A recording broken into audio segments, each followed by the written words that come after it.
morning everyone. So as you know, on the last term we studied about the relation between electric current and mobility and the topic mobility. So as I made you clear that mobility क्या होती है. Mobility means होता है कि जो electrons के जो charge carriers हैं हाउ मोबाइल दे आर, कितना मोशन में है वो, और जितना वो मोशन में होंगे उतना ही करंट को कंट्रीब्यूट करेंगे. तो इसीलिए मोबिलिटी जो है that depends on the two quantities, one is drift velocity and second one is electric field. तो यहीं से बनता है इसकी डेफिनेशन कि drift velocity per unit electric field, it is known as mobility. Okay, तो मोबिलिटी जो है वो क्लियर है क्योंकि मोबिलिटी जो है वो जो मोशन में चार्ज कैरियर्स हैं उन्हीं के लिए वर्क करेगी. तो मोबिलिटी जो है वो हमेशा फ्री चार्ज कैरियर्स के पास में ही होती है. इसके अलावा यूनिट मोबिलिटी की मैंने आपको बताई थी कि अगर हमें इसकी यूनिट फाइंड आउट करनी पड़े तो ये मीटर पर सेकेंड और वोल्ट पर मीटर. तो वोल्ट जो है इस तरीके से इसकी यूनिट को लिख सकते हैं metre per second and this is volt per metre. So it will be metre square और ये हो जाता है आपका पर वोल्ट सेकेंड. तो ड्रिफ्ट तो मोबिलिटी जो है उसकी एसआई यूनिट को आप इस तरीके से लिख सकते हैं. मोबिलिटी को डिफाइन करेंगे, मोबिलिटी का फॉर्मूला लिखेंगे और मोबिलिटी का रिलेशन करंट के साथ में लिखेंगे. अब हमारा इसके बाद में जो टॉपिक आता है वो टॉपिक क्या होगा, तो अब हमें स्टडी करना है मोबिलिटी.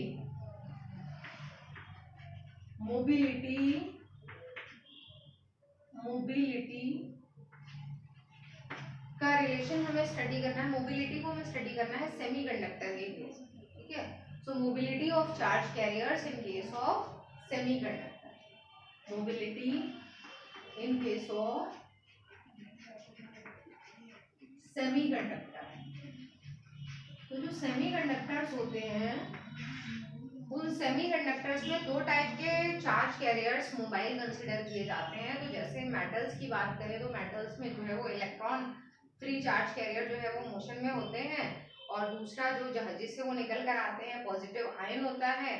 जो इंसुलेटर्स होते हैं उनमें जो है वो दोनों ही तरीके के बाउंड चार्ज कैरियर्स होते हैं. इलेक्ट्रोलाइट्स की बात करें तो उनमें भी प्लस और माइनस दोनों ही तरह के चार्ज कैरियर्स मोबाइल होते हैं.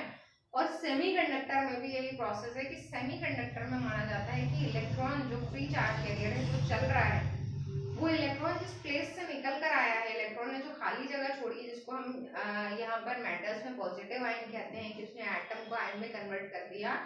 और सेमीकंडक्टर्स में कहा जाता है कि इलेक्ट्रॉन जब फ्री होता है जिस जगह को छोड़ता है वो जगह जो बनती है वैकेंसी ऑफ इलेक्ट्रॉन जो होती है that is considered as hole. तो इस तरीके का प्रोसेस होता है. जैसे मान लीजिए ये पीस ऑफ सेमीकंडक्टर है, इसको आप कंप्लीटली जो है जब सेमीकंडक्टर चैप्टर स्टडी करेंगे तभी इसको स्टडी करेंगे. तो प्रोसेस इस तरीके का होता है कि मान लीजिए इस तरह से जो है वो इलेक्ट्रॉन्स थे, तो जब किसी सोर्स से इसको फोर्स लगाया जाता है इलेक्ट्रॉन्स पे तो जो बॉन्ड्स ब्रेक होते हैं उनकी वजह से मान लीजिए यहाँ वाला जो इलेक्ट्रॉन है वो फ्री हुआ, मोशन में आया. तो इलेक्ट्रॉन जो है ये फ्री होकर क्रिस्टल में करंट कंडक्शन का काम करेगा. तो ये इलेक्ट्रॉन जहां से निकल कर आता है वो जो है प्लेस जो इलेक्ट्रॉन की वैकेंसी बनी वो वैकेंसी जो है वो कहलाती है होल. और होल को भी यहाँ पर एक चार्ज कैरियर कंसिडर किया जाता है. और वो चार्ज कैरियर जो है उसका साइन जो होता है वो इलेक्ट्रॉन के अपोजिट, क्योंकि जहां से माइनस रिमूव हो जाएगा जिस जगह से वो जगह प्लस कंसिडर की जाएगी. तो इलेक्ट्रॉन की वैकेंसी जो होती है होल वो भी एक चार्ज कैरियर है, मोबाइल चार्ज कैरियर है और वो प्लस साइन के साथ में लिया जाता है. अब दूसरी बात यह है कि जो होल है वो मोबाइल कैसे कंसिडर किया जाता है. तो इलेक्ट्रॉन जब यहाँ से निकल कर आता है तो इलेक्ट्रॉन जो है वो नेबरिंग इलेक्ट्रॉन को कोलाइड करेगा, उसके साथ में हिट करेगा. तो इलेक्ट्रॉन जब इसको हिट करेगा तो इलेक्ट्रॉन इसका प्लेस ले लेता है और यहाँ वाला जो इलेक्ट्रॉन है वो फ्री हो जाता है, वो क्रिस्टल में मूव करता है. ये आगे बढ़ता है तो ये इलेक्ट्रॉन इसके साथ में हिट करेगा और इसका प्लेस ले लेगा, फिर ये वाला इलेक्ट्रॉन फ्री हो जाएगा. तो इस तरीके से जो करंट का कंडक्शन होता है वो सेमीकंडक्टर्स में होता है. तो इलेक्ट्रॉन जैसे जैसे आगे बढ़ रहा है दूसरे इलेक्ट्रॉन को फ्री कर रहा है और अपने आप उसका प्लेस ले ले रहा है. तो एक तरीके से देखा जाए तो पहले वैकेंसी या होल यहाँ पर था, जब इलेक्ट्रॉन आगे बढ़ा उसने इस वाले इलेक्ट्रॉन को फ्री किया और इसका प्लेस ले लिया तो जब ये इलेक्ट्रॉन यहाँ वाला फ्री होता है तो वैकेंसी जो है वो कहाँ पर शिफ्ट हो जाएगी, इस वाली जगह पे। यहाँ जहाँ पहले से वैकेंसी थी वहाँ पीछे वाला इलेक्ट्रॉन उसका प्लेस ले लेता है। तो इस तरीके से हम कह सकते हैं कि जो वैकेंसी थी वो भी जो है वो जैसे जैसे इलेक्ट्रॉन आगे मूव कर रहा है वैसे वैसे वैकेंसी भी अपना प्लेस चेंज कर रही है। तो इस तरह से जो होल है उसको भी हम एक चार्ज कैरियर कंसीडर करते हैं। जैसे आप ये मान सकते हैं कि एक जो क्लासरूम है उस क्लासरूम में अगर सारे स्टूडेंट्स जो है वो अपनी सीट पर बैठे हैं और एक ऐसा स्टूडेंट है जो नहीं बैठा है, तो उसको जो है वो दूसरे स्टूडेंट को अपनी सीट से उठा के उसको बिठा दिया जाता है और फिर वो दूसरा स्टूडेंट जो है वो नेक्स्ट वाले स्टूडेंट को अपनी सीट से उठाता है, उसका प्लेस ले लेता है। तो इसका मतलब जो फ्री सीट है वो भी क्या हो रहा है कि पीछे की तरफ एक एक करके शिफ्ट होती जा रही है। तो इसी तरह से बिल्कुल प्रोसेस होता है होल के साथ में भी, वो भी बिल्कुल ऐसे ही मोशन करता है जैसे कि इलेक्ट्रॉन कर रहा है। तो जो है अब नाउ इट इज क्लियर कि जो सेमीकंडक्टर्स होते हैं उनमें दो तरीके के चार्ज कैरियर्स होते हैं, इलेक्ट्रॉन्स और होल्स, और दोनों ही चार्ज कैरियर्स जो है वो मोबाइल होते हैं। तो ये जो केस है ये आपको समझ में आ गया, क्लियर हो गया। तो अब हम फाइंड करेंगे कि इलेक्ट्रॉन्स और होल्स जो है अगर दोनों मोबाइल हैं तो दोनों जो है वो मिलकर करंट को कितना कंट्रीब्यूट कर रहे हैं, total amount of current due to electrons and holes in a semiconductor। तो इसी रिलेशन में जो है ये रिलेशन किसके बीच का बन जाता है, इलेक्ट्रिक करंट और मोबिलिटी के बीच में रिलेशन बनेगा। तो सबसे पहले तो जो रिलेशन इलेक्ट्रिक करंट और मोबिलिटी का है दैट वी ऑलरेडी नो कि ये रिलेशन होता है NEA म्यू इनटू E। तो इस रिलेशन को अगर हम 1 by 1 लिखते हैं इलेक्ट्रॉन्स के लिए और होल्स के लिए, तो सबसे पहले हमने लिखा फॉर इलेक्ट्रॉन, तो ये रिलेशन जो है इलेक्ट्रॉन के लिए क्या हो जाता है, तो यहाँ हम सफिक्स में लिख देंगे I फॉर इलेक्ट्रॉन। ओके, उसके अलावा n नंबर डेंसिटी है, कितने इलेक्ट्रॉन है, नंबर ऑफ इलेक्ट्रॉन्स, तो नंबर ऑफ इलेक्ट्रॉन्स में भी हम सफिक्स में Ne लिख देंगे। E जो है वो इलेक्ट्रॉनिक चार्ज है वो एज इट इज रहेगा, capital A as it is रहेगा। म्यू में भी हम सफिक्स लगा देंगे क्योंकि जो चीजें स्पेसिफाइड है इलेक्ट्रॉन के लिए उनमें हम सफिक्स E लिख देंगे। तो मोबिलिटी किसकी है, इलेक्ट्रॉन की मोबिलिटी है, और साथ में आ जाता है कैपिटल E। ओके, तो इस तरीके से जो है हमने रिलेशन को यहाँ पर लिख दिया। तो ये किसके लिए है, इलेक्ट्रॉन के लिए। इसी तरह से फॉर होल, अगर ये रिलेशन हम होल के लिए लिखते हैं तो current due to hole, number density किसकी हो जाएगी, होल की। ये हो जाता है आपका ई इन द सेंस की चार्ज कितना है। तो फर्क इतना हो सकता है कि इलेक्ट्रॉन पे चार्ज माइनस है और जो होल है उसी की वैकेंसी है, तो डिफरेंस कुछ भी नहीं होगा।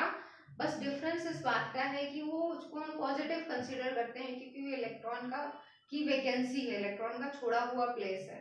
तो चार्ज वही रहेगा जितना इलेक्ट्रॉन पे है, इसलिए ई सिंबल ई रहता है यहाँ पर। ए इज ऑल्सो कॉन्स्टेंट, मोबिलिटी में चेंज आ जाएगा तो मोबिलिटी ऑफ होल एच लगा देंगे सफिक्स में, और ये इलेक्ट्रिक फील्ड। तो now we are finding the total current due to both. तो ये हो जाता है I is equal to I E plus I H. अब दोनों को जब हम ऐड करते हैं यहाँ पर तो दोनों की वैल्यूज लिख दे रहे हैं, तो this will B this plus इसको इसके साथ में ऐड करेंगे तो NH E A mu H E. थोड़ा सा लिखने का मेथड ध्यान रखिएगा, जैसे ये सफिक्स वाला ही है, ये मल्टीप्लाई वाला ही है, ऐसा ना हो कभी कभी मेथड ऑफ राइटिंग की वजह से भी मार्क्स कट जाते हैं, तो उसको सफिक्स ना कंसिडर किया जाएगा तो मल्टीप्लाई में लगेगा। इन चीज़ों का भी ध्यान रखना है। तो यहाँ कॉमन क्या क्या चीज़ें हैं, तो यहाँ कॉमन जो है वो आपका चार्ज, जो इलेक्ट्रॉनिक चार्ज है, कैपिटल ए जो एरिया है, और इलेक्ट्रिक फील्ड, ये तीन चीज़ें आपकी यहाँ पर कॉमन है। तो ये आ जाता है ई ए और कैपिटल ई। अब जो यहाँ पर ब्रैकेट के अंदर आएगा वो NE और साथ में आ जाता है इसके म्यू ई। इसी तरह से प्लस NH म्यू एच, और इधर आ जा रहा है टोटल करंट। तो ये जो है दिस इज इक्वेशन नंबर 1। तो हम कह सकते हैं कि total current due to both electrons and holes कितनी होगी, तो this will be the relation. इस रिलेशन को आप यूज कर सकते हैं अगर आपको टोटल करंट फाइंड करनी है। तो आपके पास electronic charge, area of cross section जिस में जो है चार्ज फ्लो हो रहा है, इलेक्ट्रिक फील्ड की वैल्यू, नंबर डेंसिटी दोनों की इलेक्ट्रॉन और होल की, और प्लस मोबिलिटी भी दोनों की रिक्वायर्ड होगी। तो ये रिलेशन जो है हमें ड्राइव करना। इसके साथ में एक चीज और है कि इसके साथ में आपको एक चीज और ड्राइव करनी हो सकती है, वो ये है कि एक रिलेशन आपको ड्राइव करना होगा, जो कंडक्टिविटी होती है सिग्मा और इलेक्ट्रिक फील्ड। तो एक रिलेशन आप पीछे जो है वो ड्राइव करके भी आए हैं, वो रिलेशन क्या था, J is equal to sigma E। तो यहाँ थोड़ा डिफरेंट तरीके का है, यहाँ करंट डेंसिटी नहीं आएगी, बल्कि मान लीजिए अगर आपको फाइंड करनी हो कंडक्टिविटी, कितनी कंडक्टिविटी है दोनों चार्ज कैरियर्स के थ्रू, या कितनी रेजिस्टिविटी है दोनों तरह के चार्ज कैरियर्स के थ्रू उस पीस ऑफ सेमीकंडक्टर में, तो वो भी आप इसी जो है वो डेरिवेशन में आगे कंप्लीट कर सकते हैं। तो इक्वेशन 1 तक हमने करंट का ये रिलेशन लिखा, और एक और करंट का रिलेशन होता है, वो होता है I is equal to V upon R, जो ओम्स लॉ होता है। तो इसमें हमने थोड़ा सा चेंज ये कर लिया है कि V को हमने ब्रेक कर लिया EL में, और इसी तरह से रेजिस्टेंस को भी हमने ब्रेक कर लिया ρl अपॉन A में। तो यहाँ जो लेंथ है वो दोनों में कैंसिल हो जाएगी, रिलेशन बिकम्स EA अपॉन रो। तो ये आपकी इक्वेशन नंबर 2 हो जाती है। तो इक्वेशन 1 भी करंट का रिलेशन है, इक्वेशन 2 भी करंट का रिलेशन है, दोनों को इक्वेट अगर करते हैं तो EA upon rho is equal to, किसके इक्वल आ रहा है, इस वाले रिलेशन के, और ये रिलेशन है E capital A capital E और ब्रैकेट के अंदर NE mu E plus NH mu H। Solve करेंगे तो दोनों साइड से एरिया कैंसिल हो जाएगा, और यहाँ आ रहा है आपका इलेक्ट्रिक फील्ड भी कैंसिल हो जाएगी, और यहाँ आ रहा है आपका 1 अपॉन रो। तो 1 अपॉन रो, अगर आपको रेजिस्टिविटी के लिए रिलेशन फाइंड आउट करना है तो उसको भी कर सकते हैं रेसिप्रोकल करके, और सबसे पहले रेजिस्टिविटी के बिना कंडक्टिविटी के लिए ही फाइंड कर लेते हैं, क्योंकि उसी फॉर्म में लिखा हुआ है रिलेशन। तो 1 अपॉन रो जो है रेसिप्रोकल ऑफ रेजिस्टिविटी क्या कहलाती है, कंडक्टिविटी सिग्मा। तो सिग्मा का रिलेशन बन जाएगा स्मॉल e और ब्रैकेट के अंदर NE mu E plus NH mu. तो ये रिलेशन आपका कंडक्टिविटी है चार्ज कैरियर्स की सेमीकंडक्टर के लिए, और अगर रेजिस्टिविटी के लिए आपको फाइंड करना है तो resistivity rho is equal to, तो ये पूरा जो रिलेशन है ये अपॉन में आ जाता है NE mu E plus NH mu H। तो ये दोनों रिलेशंस जो है वो आपको ड्राइव करने हो सकते हैं, कंडक्टिविटी ऑफ चार्ज कैरियर्स और resistivity of charge carriers and और सेमीकंडक्टर। उसको आपको नोट डाउन करना है, प्रैक्टिस करना है। इसके साथ साथ एक और छोटा सा टॉपिक है, वो ये है कि आपने ओम्स लॉ पढ़ा है। ओम्स लॉ क्या होता है, तो ओम्स लॉ का मतलब है कि V और I जो है वो एक दूसरे के डायरेक्टली प्रोपोर्शनल होना चाहिए, दोनों में इक्वल चेंज होना चाहिए। तो actually Ohm's law ideal relation है, प्रैक्टिकली ऐसा पॉसिबल नहीं है कि जितना पोटेंशियल डिफरेंस है, जितनी इलेक्ट्रिक एनर्जी हमने प्रोवाइड की है, वो सारी की सारी जो है वो करंट में कन्वर्ट हो जाए, क्योंकि जो अदर चेंजेस हैं, जो अदर कंडीशंस हैं, फिजिकल कंडीशंस जिनको हम कांस्टेंट मानते हैं, वो एक्चुअली कांस्टेंट नहीं हो सकती। तो फिर भी कुछ ऐसे कंडक्टर्स हैं जिनमें बहुत ज़्यादा जो है ये रिलेशन सेटिस्फाई होता है, V is directly proportional to I है, तो वो वाले जो कंडक्टर्स हैं वो कहलाते हैं ओहमिक कंडक्टर्स। तो एक टॉपिक होगा आपका ohmic and non ohmic conductors. तो ओहमिक कंडक्टर्स वो होते हैं जिनमें कि ओम्स लॉ ओबे होता है, तो ओम्स लॉ को ओबे करते हैं, और उनका जो VI ग्राफ है वो कंप्लीटली एक स्ट्रेट लाइन होता है। तो आपको पता है रेजिस्टेंस कांस्टेंट करने के लिए जो VI ग्राफ है that should be a straight line, उस तरीके से होना चाहिए, और ये स्ट्रेट लाइन शो करती है रेजिस्टेंस कांस्टेंट। तो अगर ऐसी कंडीशन सेटिस्फाई हो रही है तो वो कहलाते हैं ओहमिक कंडक्टर्स। और अगर ऐसा नहीं है, कुछ ऐसे कंडक्टर्स भी होते हैं जो ओम्स लॉ को ओबे नहीं करते हैं, कुछ कंडीशंस तक करते हैं, जैसे कि मान लीजिए करंट की वैल्यू कम है, तब तक तो V और I में इक्वल चेंज होगा, और कभी कभी करंट की वैल्यू जब हाई हो जाती है तो रेजिस्टेंस कांस्टेंट नहीं रह पाता है, बल्कि करंट को जो है वो अपोज ज़्यादा करता है, मटेरियल के जो पार्टिकल्स हैं अपोज ज़्यादा करते हैं, और उस कंडीशन में जो है जितना भी वोल्टेज है वो जब प्रोवाइड किया जाता है पोटेंशियल डिफरेंस कंडक्टर को, तो हीट एनर्जी ज़्यादा प्रोड्यूस होने लगती है ज़्यादा करंट वाली कंडीशन में। तो कुछ कम करंट तक जो है वो ओबे करेंगे, और करंट की वैल्यू को अगर हाई कर दिया जाता है तो हीट ज़्यादा प्रोड्यूस होती है। तो उन कंडीशंस में वो जो है वो क्या होता है कि अपनी जो स्ट्रेट लाइन इस तरीके से था, उसको छोड़कर और जो है वो ओम्स लॉ को ओबे करना बंद कर देते हैं, तो ये कहलाते हैं नॉन ओमिक कंडक्टर्स। तो आपको एक डिफरेंस लिखना है, छोटा सा एक टॉपिक है, ohmic and non ohmic conductors. तो यहाँ तक जो है आपकी ये सारी चीजें फिनिश हो गई हैं। अब जो आपका टॉपिक आने वाला है वो टॉपिक बहुत इजी है, बहुत सिंपल है, आप 10th में पढ़कर आए हैं, और वो टॉपिक है आपका combination of resistors. Okay, so note it down, इसको नोट करिए, then I am going to start the next topic.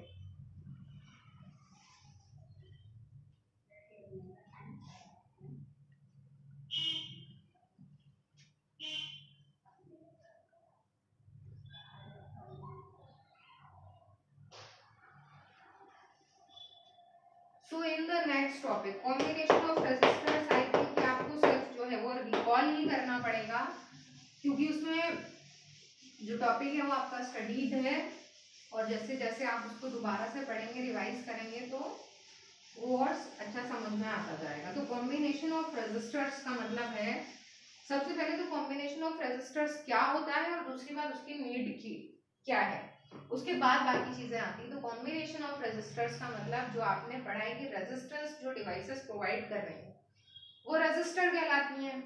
तो जो रेजिस्टर्स हैं उन रेजिस्टर्स की जरूरत क्यों पड़ती है, क्योंकि कभी कुछ जगहों पे हमें 2 पॉइंट्स के बीच में करंट को ब्लॉक करना है, और कभी कभी हमें करंट को ज्यादा फ्लो कराना है। तो जब हमें करंट को ब्लॉक करना है तो वहां पर हमें रेजिस्टर का यूज करना है, और रेजिस्टर अगर बहुत सिंपल वे में कहें तो प्लास्टिक है, रबर है, जितने भी इंसुलेटर्स हैं वो सारे रेजिस्टर का ही काम करते हैं, करंट को ब्लॉक करने का काम करते हैं, क्योंकि उनकी रेजिस्टिविटी हाई होती है, उनका नेचर ऑफ द मटेरियल ही ऐसा है। तो जो रेजिस्टर्स होते हैं उनको, जैसे मैंने आपको कार्बन रेजिस्टर्स के बारे में बताया था कि डिजाइन ऐसे किया जाता है कि लो वैल्यू से बहुत हाई वैल्यू तक वो जो है चेंज कर सकते हैं अपनी वैल्यूज को, उनको ऐसे डिजाइन किया गया है। तो रेजिस्टर्स की जरूरत क्या है, करंट की वैल्यू को कम या ज्यादा करने के लिए रेजिस्टर्स का यूज होता है।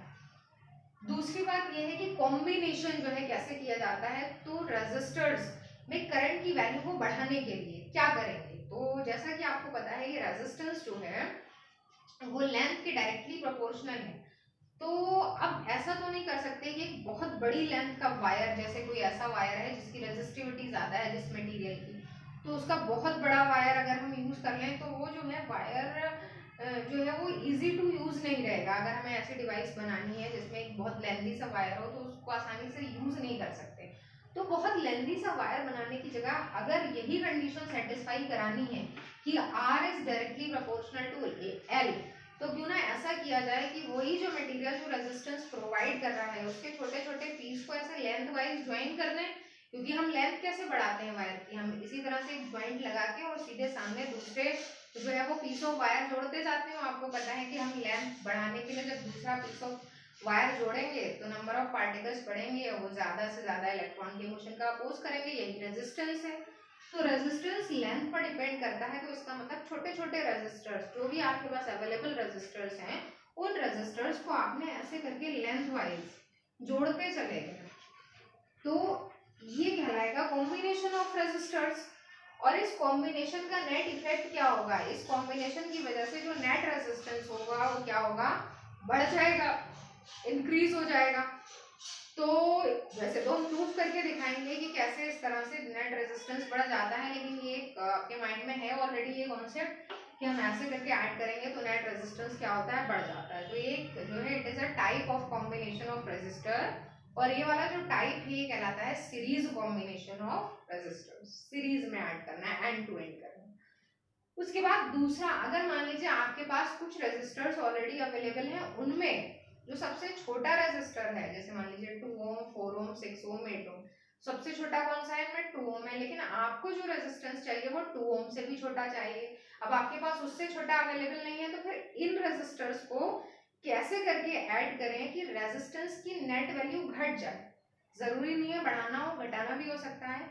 तो अब आप ऐसे करें, अब आप ऐसा क्या करेंगे, तो उसके लिए तरीका ये है कि इन सभी रेजिस्टेंस को अगर हम इस तरीके से लगा देते हैं, किस कॉम्बिनेशन में, पैरेलल कॉम्बिनेशन में, चारों को लगा दें, किसको, 2 4 6 8 को, तो जब हम इनका नेट रेजिस्टेंस निकालेंगे तो जो आंसर आएगा वो सबसे छोटी वैल्यू से भी छोटा आएगा। तो यानी कि अब आपकी जो रिक्वायरमेंट थी कि आपको 2 ओम से भी छोटा रेजिस्टेंस चाहिए था, वो कब मिल जाएगा, किस कंडीशन में मिलेगा, कि अगर आप इन सभी को किस कॉम्बिनेशन में लगाएंगे, पैरेलल। तो this is the type of combination of resistors called parallel combination of resistors. तो ये कहलाता है सीरीज कॉम्बिनेशन, ये कहलाता है पैरेलल कॉम्बिनेशन। और दोनों की नीड क्या है ये भी मैंने आपको बता दिया। सीरीज किस कंडीशन में यूज करते हैं, जब बढ़ाना होता है रेजिस्टेंस। पैरेलल किस कंडीशन में यूज करते हैं, जब रेजिस्टेंस को घटाना होता है। ठीक है, तो अब हम यहाँ से स्टार्ट करेंगे दोनों टाइप्स को। तो सबसे पहला हमारा जो सबसे पहले आप हेडिंग लिख देंगे कॉम्बिनेशन ऑफ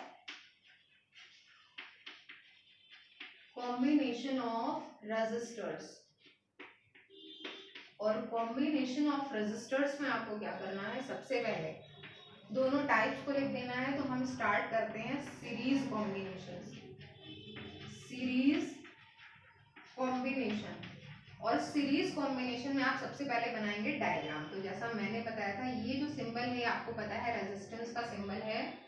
और एक क्वेश्चन ये भी हो सकता है कि रेजिस्टेंस का जो सिंबल है वो ऐसा ही क्यों बनाते हैं। तो रेजिस्टेंस के कई सिंबल होते हैं, ये वाला सिंबल जो है वो रेजिस्टेंस कहलाता है। वेरिएबल अगर रेजिस्टेंस हो तो इसी सिंबल को इस तरीके से लिखते हैं, और अगर पोटेंशियल डिवाइडर होता है तो उसको इस तरीके से लिखते हैं। तो ये 3 सिंबल ऑफ रेजिस्टेंस है, 10th क्लास में ही बताए जाते हैं। यहाँ पर नॉर्मल एक रेजिस्टर शो करना है। इन तीनों के अलग अलग रेजिस्टेंस हैं, R1, R2 और R3। और साथ में इसको कनेक्ट कर देते हैं बैटरी से और एक की से। इसके अलावा भी कुछ चीजें शो करनी होती है। वो चीजें ये हैं कि इनमें हमेशा एमीटर जो है वो सीरीज में लगा होता है, और वोल्ट मीटर जो है वो इनके पैरेलल में लगा होगा। तो वोल्ट मीटर और एमीटर जो है वो आप जब सर्किट डिजाइन करना हो तब आपको दिखाना होता है। नॉर्मली आप जो है अगर आप ड्राइव करने के लिए रिलेशन डायग्राम बना रहे हैं तो इन दोनों चीजों को स्किप कर सकते हैं। जो आपको यहाँ क्वांटिटीज चाहिए हैं उनको शो कर सकते हैं। जैसे करंट जो है वो I है, और तीनों में ही करंट सेम रहेगी, सीरीज कॉम्बिनेशन है। जबकि तीनों के जो पोटेंशियल डिफरेंस होंगे वो अलग अलग होंगे। इस पार्ट का V1 होगा, इस पार्ट का V2 होगा, और इसके लिए V3 होगा। और ये जो सभी का सम है, ये आपको पता है कि V1 plus V2 plus V3 जो इंडिविजुअल पोटेंशियल डिफरेंसेस हैं उनका अगर सम करेंगे तो that will be equal to the voltage of source, जो सोर्स का वोल्टेज है। तो let the voltage of source is V, जिसको मैंने आपको बताया था कि ये कहलाता है EMF। तो voltage V is equal to V1 plus V2 plus V3, ये कंडीशन ऑलरेडी आपको पता है। तो ये जो है ये सर्किट है, डायग्राम है सीरीज कॉम्बिनेशन की। तो एक क्वेश्चन मैंने अभी आपको बताया था कि इस तरीके का सिंबल क्यों बनाते हैं। तो वही फिर से बेसिक चीज आ जाती है कि ऐसे जिगजैग करके लाइंस बनाई है। और जिगजैग लाइंस का मतलब क्या होता है कि अब जब इसमें चार्ज कैरियर को होकर जाना है तो चार्ज कैरियर के लिए अगर आप एक स्ट्रेट लाइन पाथ बना देंगे तो इसका मतलब उसके लिए इजी टू मूव है। और जब ऐसी वाली लाइन है तो ये पाथ है, और पाथ जब इस तरीके का होगा जिगजैग वाला तो इलेक्ट्रॉन को वहां चलने में डिफिकल्टी आएगी। तो ये ऐसा वाला जो सिंबल है वो ऑटोमेटिकली ये शो कर रहा है कि ऐसा पाथ है, और it means that is the opposition of the motion of electron, इसलिए इसका सिंबल ऐसे बनाया। अब यहाँ पर सीरीज कॉम्बिनेशन को आपको डिफाइन करना पड़ेगा। तो सीरीज कॉम्बिनेशन को डिफाइन करने के लिए कैसे बताएंगे कि ये सीरीज कॉम्बिनेशन है। तो simply end to end combination नहीं कह सकते, उसमें क्लैरिटी नहीं आ रही है डेफिनेशन में। इसको प्रॉपर्ली डिफाइन करने के लिए आप ये बताएंगे कि व्हेन, वैसे तो ये 10th क्लास की है डेफिनेशन, लेकिन फिर से देखिए एक बार रिकॉल कर लीजिए, बड़ी है लेकिन अगर समझ के बताएंगे तो आसान। तो व्हेन ये जो रेजिस्टर है इसके 2 एंड्स हैं, फर्स्ट एंड और ये सेकेंड एंड। इसी तरह से हर एक रेजिस्टर के 2 एंड्स हैं, ठीक है। तो हम यहाँ से स्टार्ट करें। तो when first end of first resistor is connected to positive terminal of the battery, उसके बाद में second end of first resistor is connected to first end of second resistor, second end of second resistor is connected to first end of third resistor, second end of third resistor is connected to the negative terminal of the battery, then this combination is called series combination of resistors. 3 resistors अगर हमने लिए हैं तो उनके series combination की definition ये हो। तो ये डेफिनेशन जो है वो बिल्कुल प्रॉपर है, इसमें हर एक चीज को बता दिया कि कैसे हमने इसको सर्किट को डिजाइन किया है। तो बेटर होगा कि आप यही लिखें। तो इसमें क्या है कि थोड़ा सा वर्डिंग्स को ध्यान रखना पड़ेगा कि फर्स्ट रेजिस्टर का फर्स्ट एंड किससे कनेक्टेड है, बैटरी के पॉजिटिव टर्मिनल से। फिर उसी फर्स्ट रेजिस्टर का सेकेंड एंड जो है वो सेकेंड रेजिस्टर के फर्स्ट एंड से कनेक्टेड है। फिर सेकेंड रेजिस्टर का जो सेकेंड एंड है वो थर्ड रेजिस्टर के फर्स्ट एंड से कनेक्टेड है, और थर्ड रेजिस्टर का जो सेकेंड एंड है वो बैटरी के नेगेटिव टर्मिनल से कनेक्टेड है।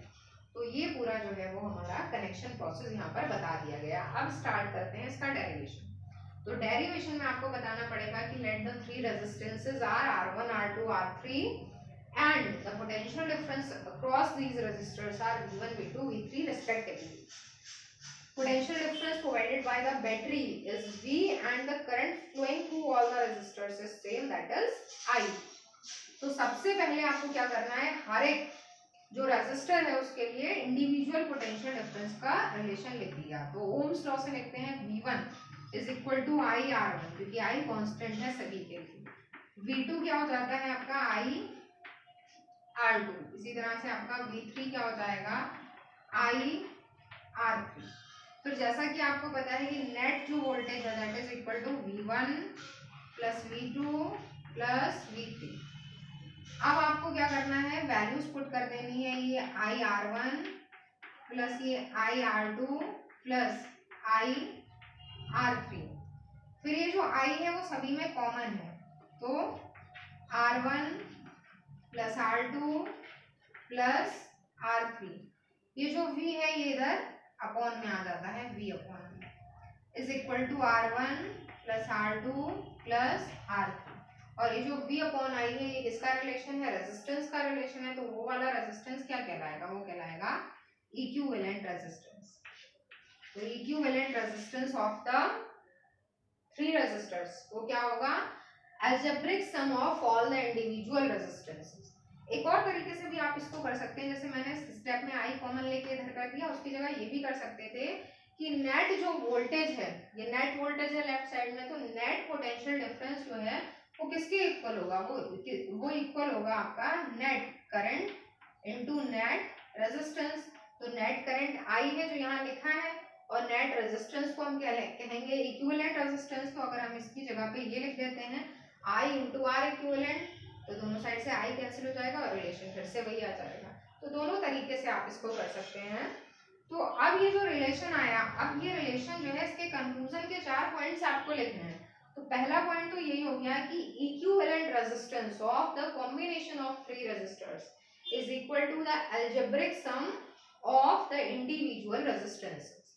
दूसरा पॉइंट ये होगा कि इसमें हमेशा इक्विवेलेंट रेजिस्टेंस जो है दैट इज उसकी जो वैल्यू होती है that is bigger than all the individual resistances. जितने भी इंडिविजुअल रेजिस्टेंस है उनमें जो हाईएस्ट वैल्यू है उससे भी हायर वैल्यू आती है। Equivalent resistance is higher than the highest individual resistance, ये भी बोल सकते हैं। तीसरा पॉइंट ये आता है कि इसमें हमेशा सारे ही रेजिस्टर्स के लिए करंट कांस्टेंट रहती है। चौथा पॉइंट ये है कि अगर करंट कांस्टेंट रहती है तो आपका जो रिलेशन है वो रिलेशन ये है V is equal to I R। तो अगर करंट कांस्टेंट रहती है तो वोल्टेज या potential difference is directly proportional to resistance. अगर रेजिस्टेंस ज्यादा है तो ऑब्वियसली ज्यादा पोटेंशियल डिफरेंस भी होगा उसके लिए। तो ये आपका सीरीज कॉम्बिनेशन ऑफ रेजिस्टर्स जो है वो फिनिश हो गया। उसके कंक्लूजन में 4 पॉइंट्स भी आपको लिखने हैं। इससे रिलेटेड जो न्यूमेरिकल्स होंगे those also I will give you, और उसके बाद में पैरेलल कॉम्बिनेशन आपका स्टार्ट होना है नेक्स्ट टर्म से। तो आज के आपके लेक्चर में इतना ही है, फिर नेक्स्ट से पैरेलल कॉम्बिनेशन स्टार्ट करते हैं। Okay, thank you.